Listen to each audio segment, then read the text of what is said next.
ভক্তকবি জয়দেব গোস্বামী লিখলেন, সরগরল খণ্ডনম মম শিরোষি মণ্ডল। এর পরের শ্লোক কিন্তু জয়দেব আর লিখতে পারবেন না, তাই পুঁথি বন্ধ করে দিয়ে জয়দেব চলে গেল স্নান করতে।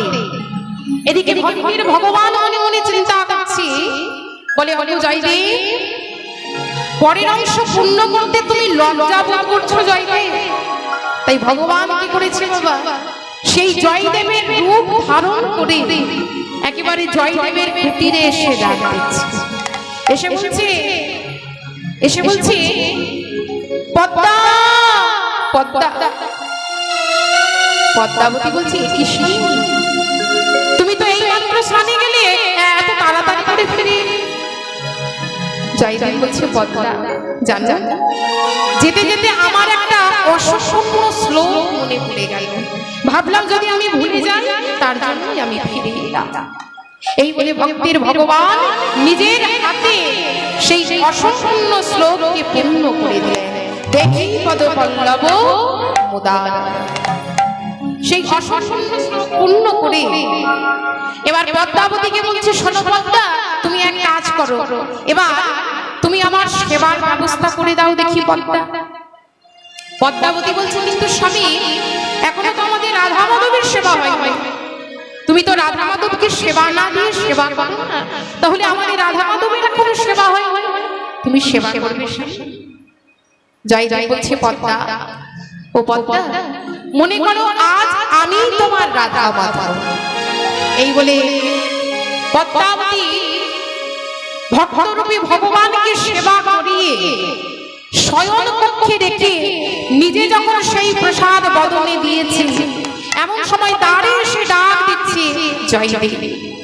বলে পদ্মা, পদ্মা, কি পদ্মা, এখন আমার রাধা মাধবের সেবা হলো না, এখনো আমি ভজন করলাম না, আর তুমি বসে বসে সেবা করছো পদ্মা। ছি পদ্মা।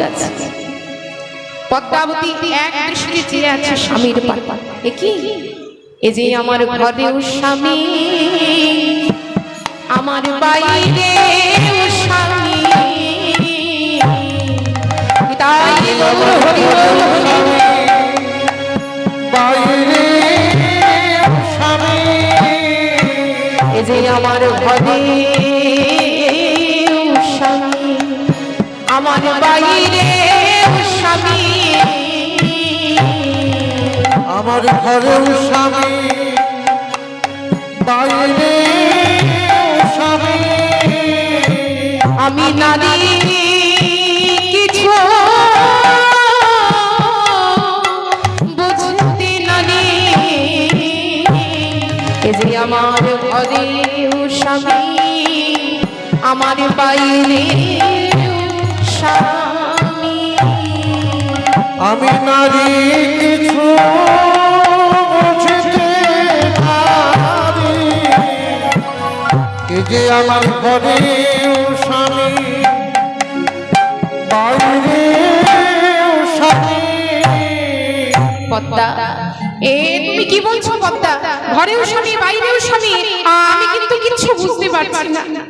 বলে পদ্মা, পদ্মাবতী বলছি, স্বামী, আমি তো এই মাত্র তোমায় ভোজন করিয়ে শয়ন কক্ষে রেখে এলাম, নিজের হাতে তুমি সেই অসম্পূর্ণ শ্লোক পূর্ণ করলে, তাহলে কে আমার স্বামী? যে শয়ন কক্ষে রয়েছে সে নাকি তুমি? ওদিকে ভক্তির ভগবান অন্তর্ধান হয়েছে। পদ্মাবতী যখন জয়দেবকে কুটিরের ভেতরে নিচ্ছে, ওমা এসে দেখে সজ্জা পাতা আছে, বাতাসে বইছে চন্দনের গন্ধ, কিন্তু কুটিরের ভেতর কেউ। এবার জয়দেব রাধা গোবিন্দের চরণ তলে বসেছে। যেই না পুঁথি খুলেছে, অবাক হয়ে গেলেন, কি এই শ্লোক লিখলো কে? তবে কি আমার রাধা মাধব এসেছে? জয়দেবের কিন্তু বুঝতে আর বাকি থাকলো না।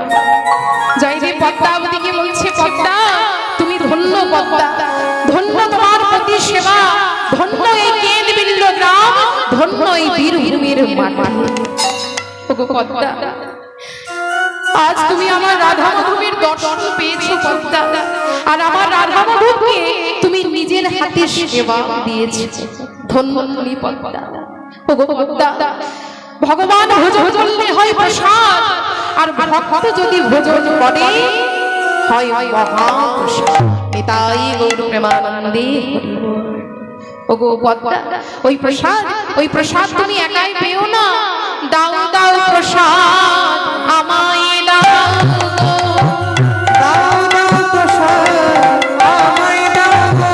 তুমি দাও দাও প্রসাদ আমায় দাও গো। দাও দাও প্রসাদ আমায় দাও গো।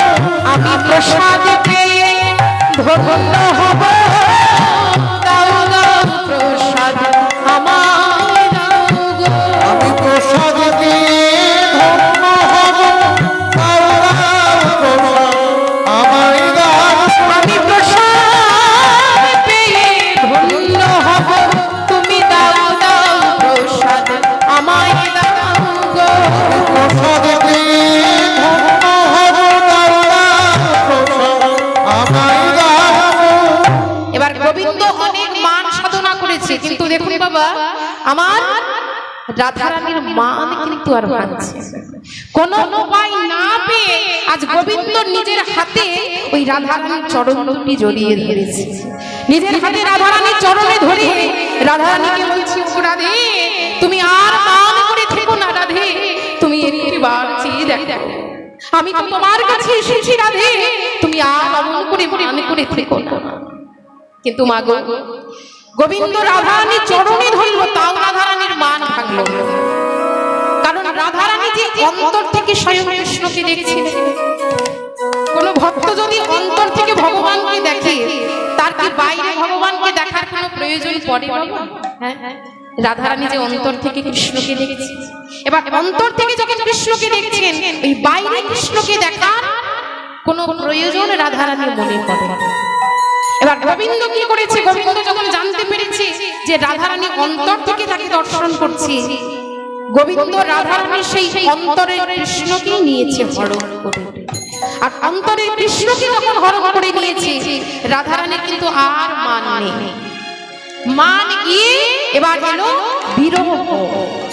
তাই গোবিন্দ আমার কুঞ্জের বাইরে বেরিয়ে গেলেন। এবার রাধারানী তার চরণ পানে চাইছে, কিন্তু মাধবের দেখা পাচ্ছে।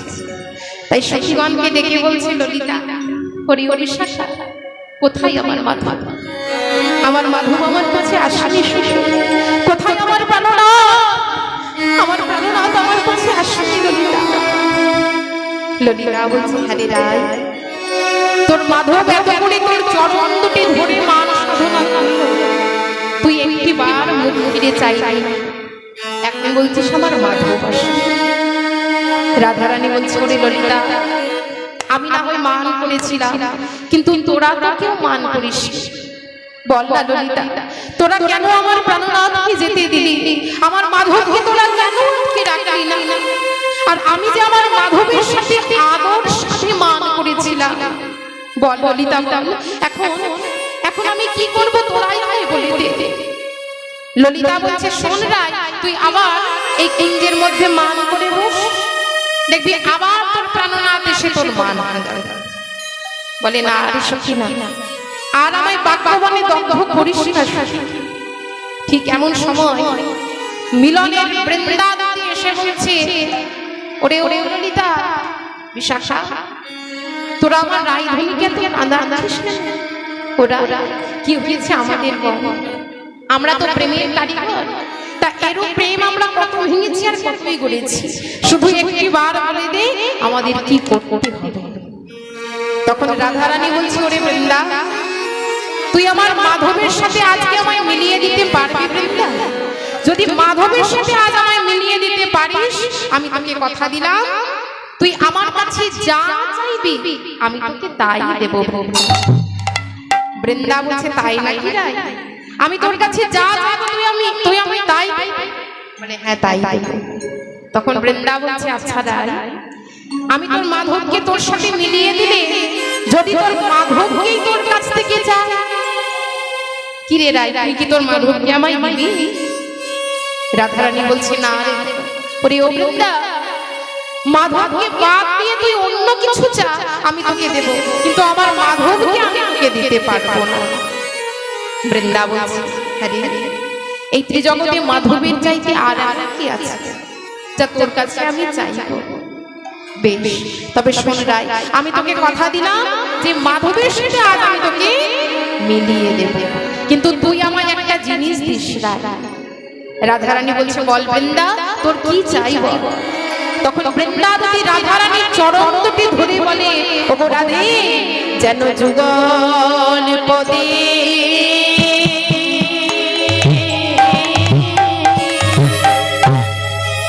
যুগল পদে মতি থাকে,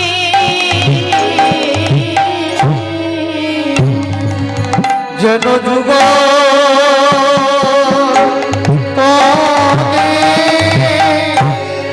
মতি থাকে, যেন যুগল পদে আমার মতি থাকে, যেন যুগল পদে মতি থাকে। ওরা নিয়ে জন্মে না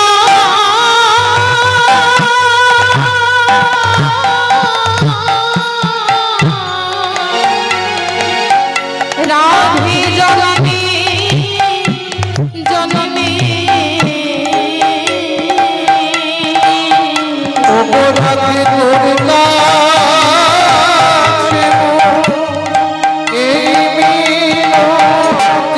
যেন যুগল পদে আমার মতি থাকে, যুগল পদে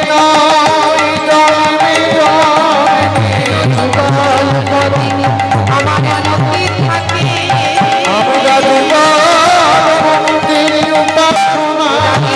জন্মে না জন্মে জন্মে যুগল পদে মতি জন্মে জন্মে জন্মে জন্মে নয় জন্মে জন্মে ওরাই জন্মে নয় জন্মে জন্মে যেন যুগল পদে মতি থাকে, তাই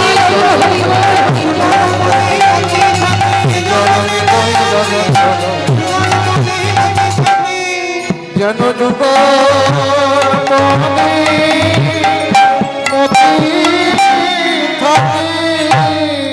বৃন্দাবতী বলছে, দেরাই তোর চরণ ধুলি আমার মাথায় নিয়ে এবার আমি যাত্রা করি।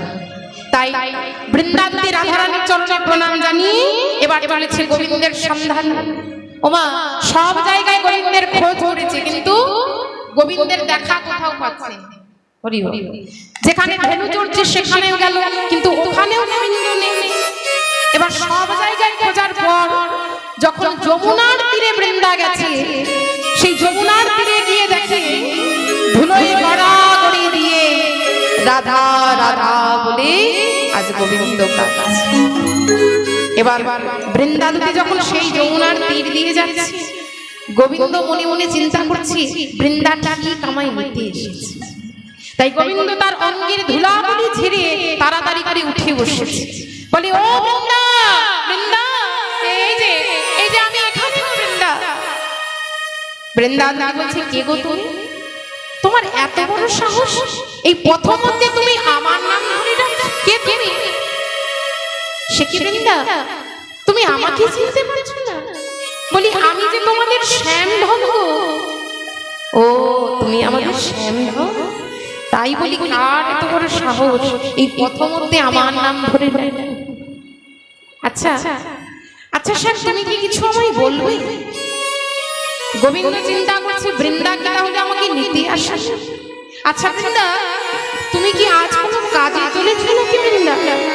বৃন্দা বলছে, আর বলো না, আজ আমাদের মান দেবীর পুজো হবে, তাই জানো স্যার, আমি ফুল তুলিতে যাই, আমি ফুল তুলিতে যাই, ফুল তুলিতে যাই, ফুল তুলিতে যাই।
গোবিন্দ বলছি, ও বৃন্দা একটা কথা বলবো।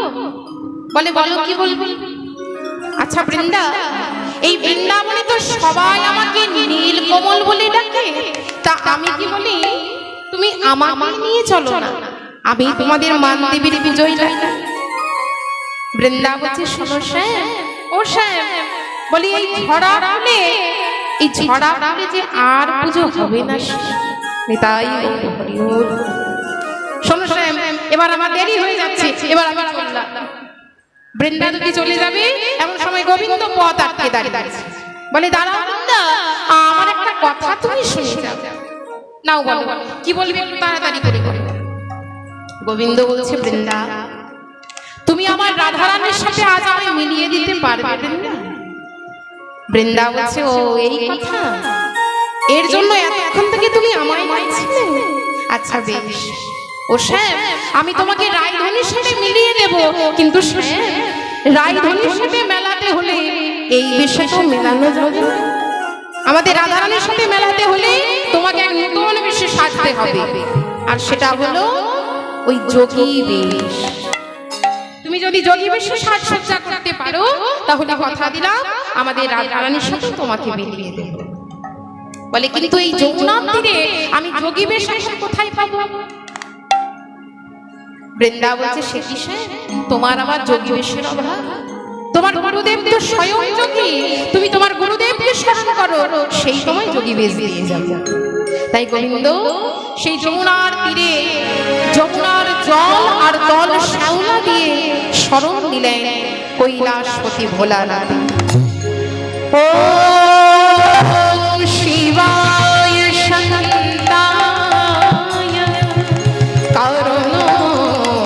করুণাত্রয় হে তবে নিবেদয়ামি চতমানং তং গতে।